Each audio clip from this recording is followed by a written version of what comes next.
రాష్ట్రంలో బ్రాహ్మణుల స్థితిగతులను అధ్యయనం చేసేందుకు సమగ్ర సర్వే చేపట్టనున్నారు.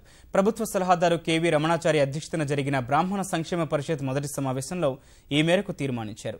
సమావేశంలో మొత్తం 15 తీర్మానాలు చేశారు.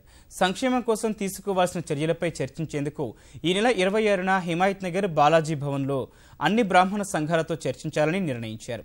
గోపన్పల్లిలో బ్రాహ్మణ సదన్ నిర్మాణానికి 10 కోట్ల రూపాయలు కేటాయించాలని, సదన్ నిర్మాణం, ఆరోగ్య బీమా విధి విధానాల రూపకల్పన, పారిశ్రామిక ప్రోత్సాహకాలు, వేద పాఠశాలలు, వేద విద్యార్థులకు ప్రోత్సాహకాలు ఇచ్చేందుకు ప్రత్యేక కమిటీలు ఏర్పాటు చేయాలని తీర్మానించారు.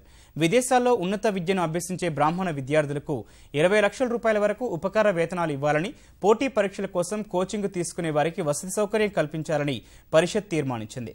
సంక్షేమ పరిషత్కు ప్రత్యేక వెబ్సైట్ ఏర్పాటు చేయడంతో పాటు కార్యక్రమాలను ఆన్లైన్ ద్వారా అమలు చేయాలని నిర్ణయించారు. అర్హులైన బ్రాహ్మణులకు కళ్యాణ లక్ష్మి పథకాన్ని వర్తింపచేయడంతో పాటు ఆసరా పింఛన్లు అందించాలని తీర్మానించారు.